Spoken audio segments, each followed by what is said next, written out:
I've heard. Truly bothersome business. No, I do not foresee a problem on that front. The main concern is Roban. There is no telling what the brute might do. Have the blades watch him in the flames day and night. You may leave the Sultana to me. I shall personally attend her grace.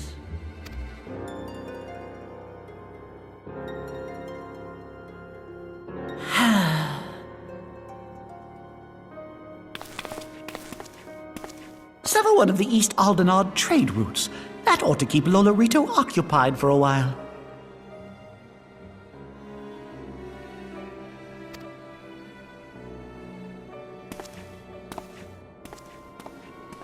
Nanamo ulnamo. For my sake, pray be a good little Sultana to the last.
Welcome back, my friend. I have already received word from Alfino. To think that Flame Marshal Huayu was the Garlean agent, I know not what to say. Together with Robon, Eline lent us much-needed aid at the time of our Order's founding. She was particularly passionate about the need to tackle the primal threat. When we discussed the subject, her eyes fairly shone with determination. Whatever else she may have been, I choose to believe that it was her true self with whom I spoke then. But now is not the time to dwell on such matters. I have an important announcement to make regarding our effort to defeat the Ascians.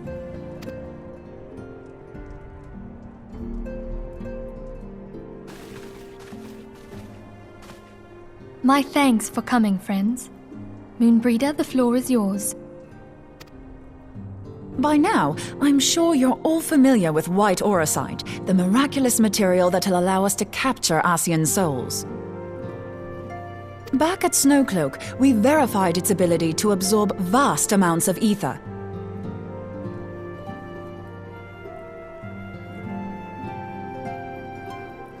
Alas, it leaves something to be desired in the area of stability. The stone can only store ether for a short while before expelling its contents. In addition to auracite's inherent limitations, we must needs be wary of our enemy's strength. Our foe draweth upon an infinite wellspring of power. Even should we succeed in entrapping him, the stone will not long contain his wrath. Meaning that, if we want to kill the swine, we'll have to be quick about it. 'Tis our belief that an Ascian soul may be permanently undone, if smitten by a sufficiently concentrated burst of pure ether. The only trouble is, we can't say for sure how concentrated the burst needs to be. Without knowing how much ether an Ascian soul is composed of, we're basically guessing.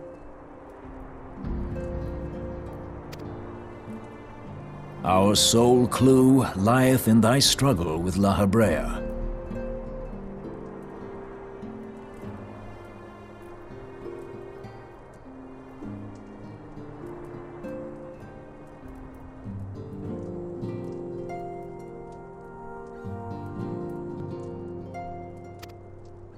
During that encounter, Heidelin bid you forge what she called a Blade of Light, a weapon which took the form of a luminous stream of energy.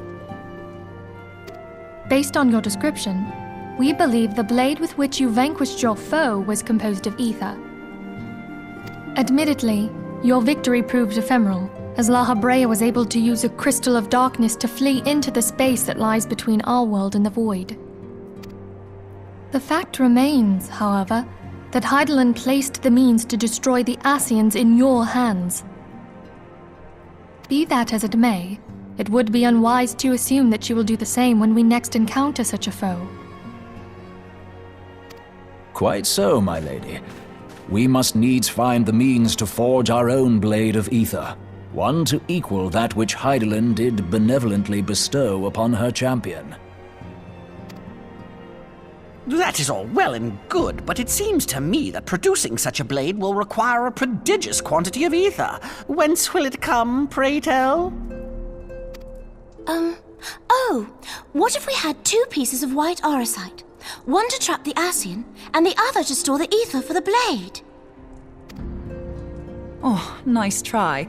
But it's as I said, the stone won't hold ether for any length of time. We'd still need to collect the stuff there and then, sorry to say.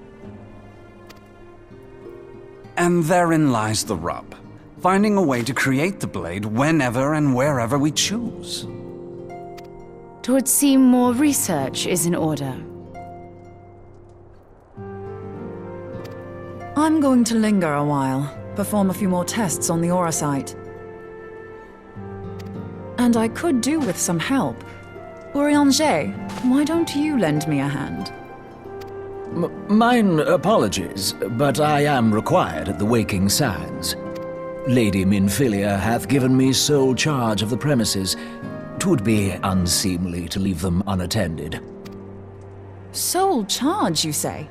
So you're basically alone there, then? Well, that settles it. I'll just have to come to you.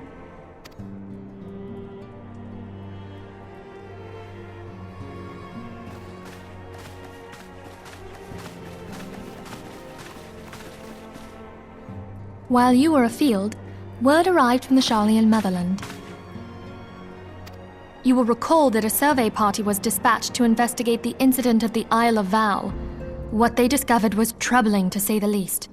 According to the report, the isle has been erased from existence. 'Twas as if a hole had been torn in the very fabric of reality. Aye, yet the mystery endeth not with the isle's disappearance. It hath come to light that a number of scholars in various other locales were reported missing at a similar juncture. What's more, they all had something in common with the head of the students of Baldessian. Every last one of them was researching a phenomenon called dimensional compression, or the rejoining as the ancient texts call it. I'll be damned if that's a coincidence. All indications suggest Ascian involvement, but I sense that a force greater still is at work. The entity the dark beings call the one true God. We must pray that my dear friend Kryl regains consciousness soon. If she bore witness to the Isle of Val's final moments, she may be able to shed some light on this mystery.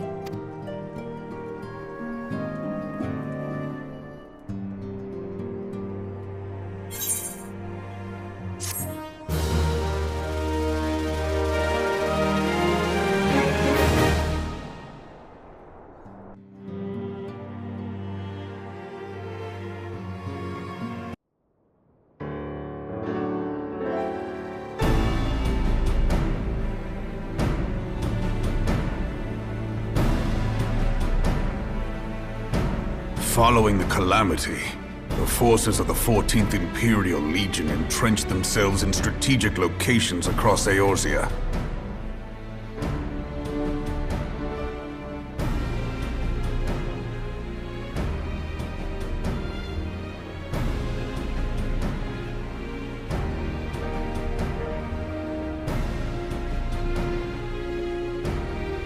So swiftly did they accomplish this. It was suspected that they had received help. To think that it came from Huayu, my right hand.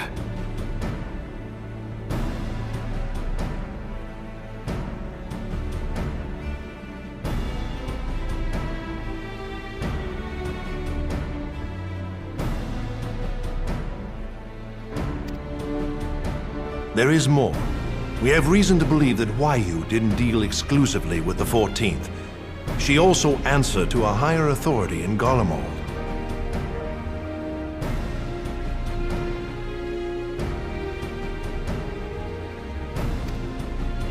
But this higher authority could not have been the Emperor. By consenting to the Media Project, Solus Zos Galvus showed himself to be more concerned about preventing the spread of primal influence than claiming Eorzea for the Empire. He would happily have seen the lot reduced to ash.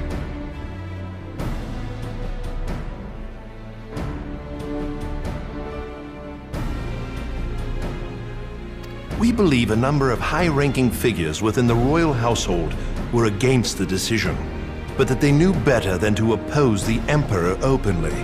Of course. Alas, these provisions did not prevent Dalamud from falling, and the ensuing chaos changed the face of the realm forever.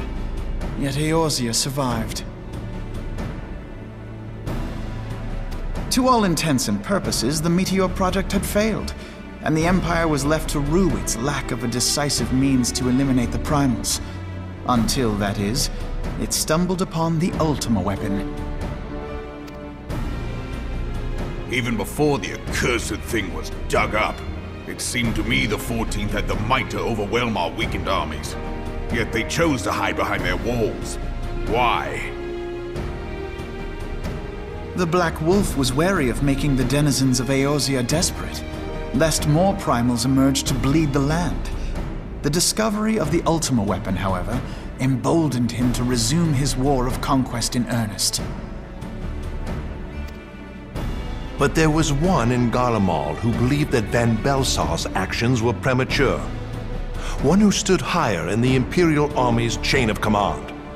He ordered the legatus to halt his advance, only to find that the Black Wolf had slipped its leash, and that the 14th now acted alone.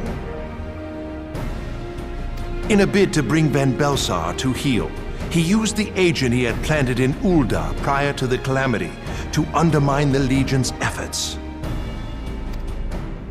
A man who outranks Van Belsar, yet opposed the late Emperor's decision to annihilate Eorzea.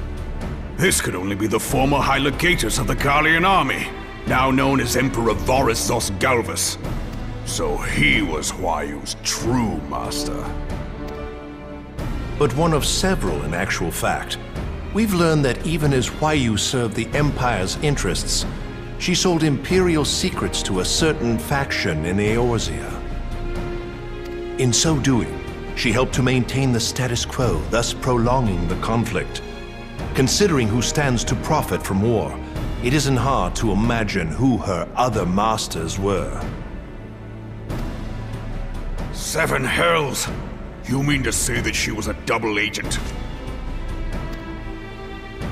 Triple, if you consider her services to Van Belsar and the new Emperor as separate. As neatly as these pieces seem to fit, one aspect of the puzzle remains unclear to me. By whose will was the Marshal feeding intelligence to the heretics? And try as I might, I fail to see how aiding their cause would profit either her Imperial or Monetarist masters. Could it be that another hand is at work here? If so, Huayu must be made to reveal whose it is.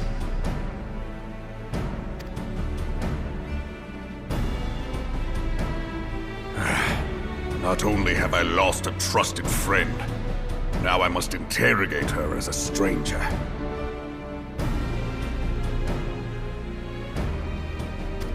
Not a pleasant task, I grant you, but a necessary one.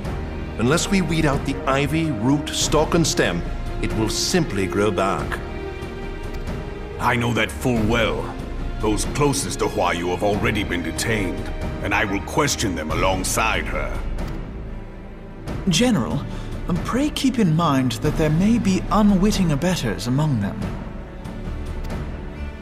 All will be treated fairly. On that you have my word. Those who are innocent have no cause to fear. You have ever been a friend of truth, General. I hope the unpleasant task of weeding out falsehood will not detain you too long. Though it be for the sake of Eorzea, doubting one's comrades is poison to the soul. And with that, I take my leave.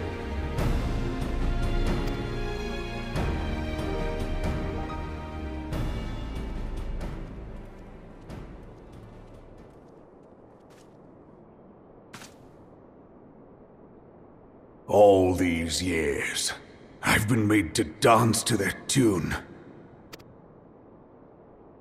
How could you, Huayu? How could you side with them? Those cankers who take from this land and give naught in return, who use their power to disempower and grow fat while the people starve. I know you can hear me, monetarist scum! Your crimes will not go unpunished! Tayam, purge this land of your sickness! Before the eyes of the 12, I swear it!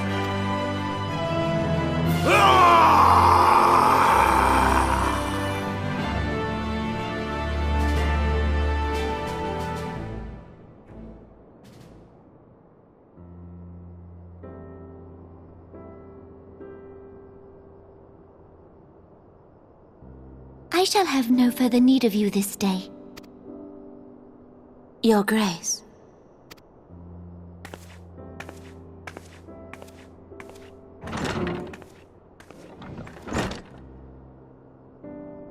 I fear that not even mine own chambers shall remain private for long. Has the situation grown so grim?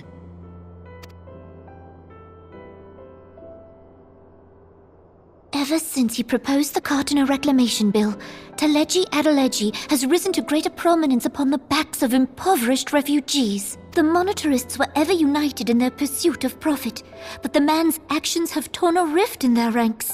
They snap at each other as rabid dogs. Yet now is not the time to be bickering among ourselves.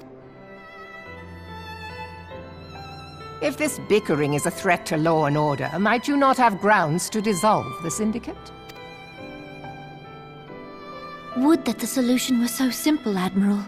Alas, my moving to dissolve the syndicate is certain to spark outrage among the influential merchant class, whom the Cabal represents. This would serve to exacerbate the current unrest, and peace would slip still further away. Be they rich or poor, natives or refugees, all who reside in Ul'dah have a right to pursue happiness. It is the duty of a ruler to protect this right.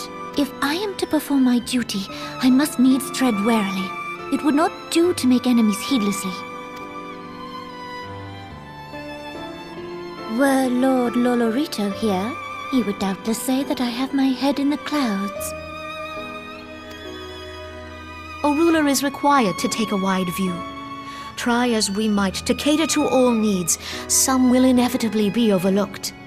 As such, there shall ever be citizens who feel aggrieved. It cannot be helped. But as you have informed us, the monetarists take no view but their own. They hunger for power while the masses starve. In the absence of a common cause, it seems beyond any one individual to make Ul'dah whole.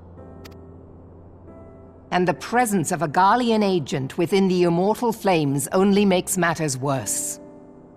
Even accounting for Ul'dah's historic reliance upon mercenaries, such a grievous breach of security is unprecedented. I fear this business will provide the monetarists with a rod to beat Rauban.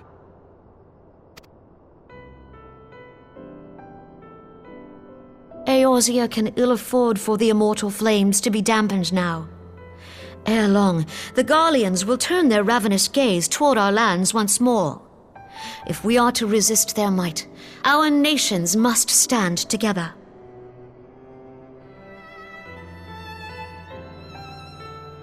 Yet for this to happen, our nations must be whole. Cannot be done to improve the situation in Ul'dah.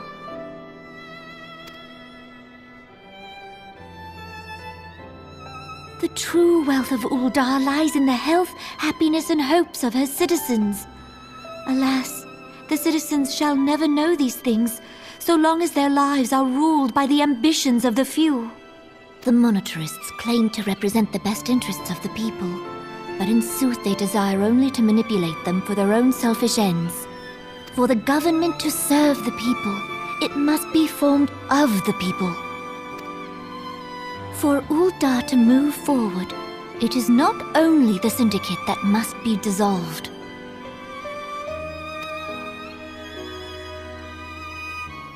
Nay, you jest.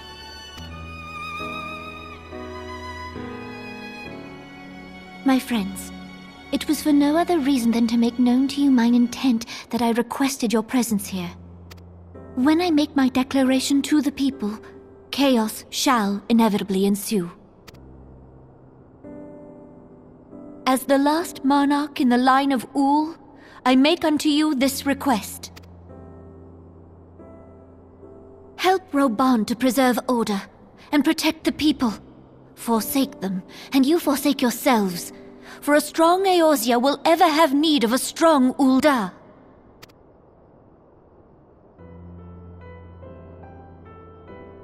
Your Grace, are you certain of this?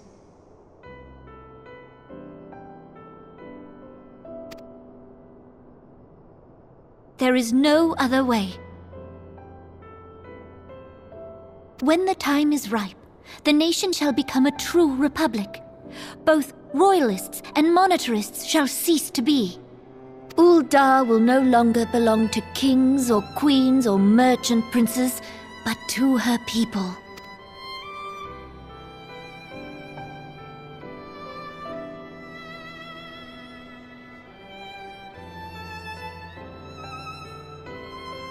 Rauban, forgive me for casting aside all that you have toiled for in my name.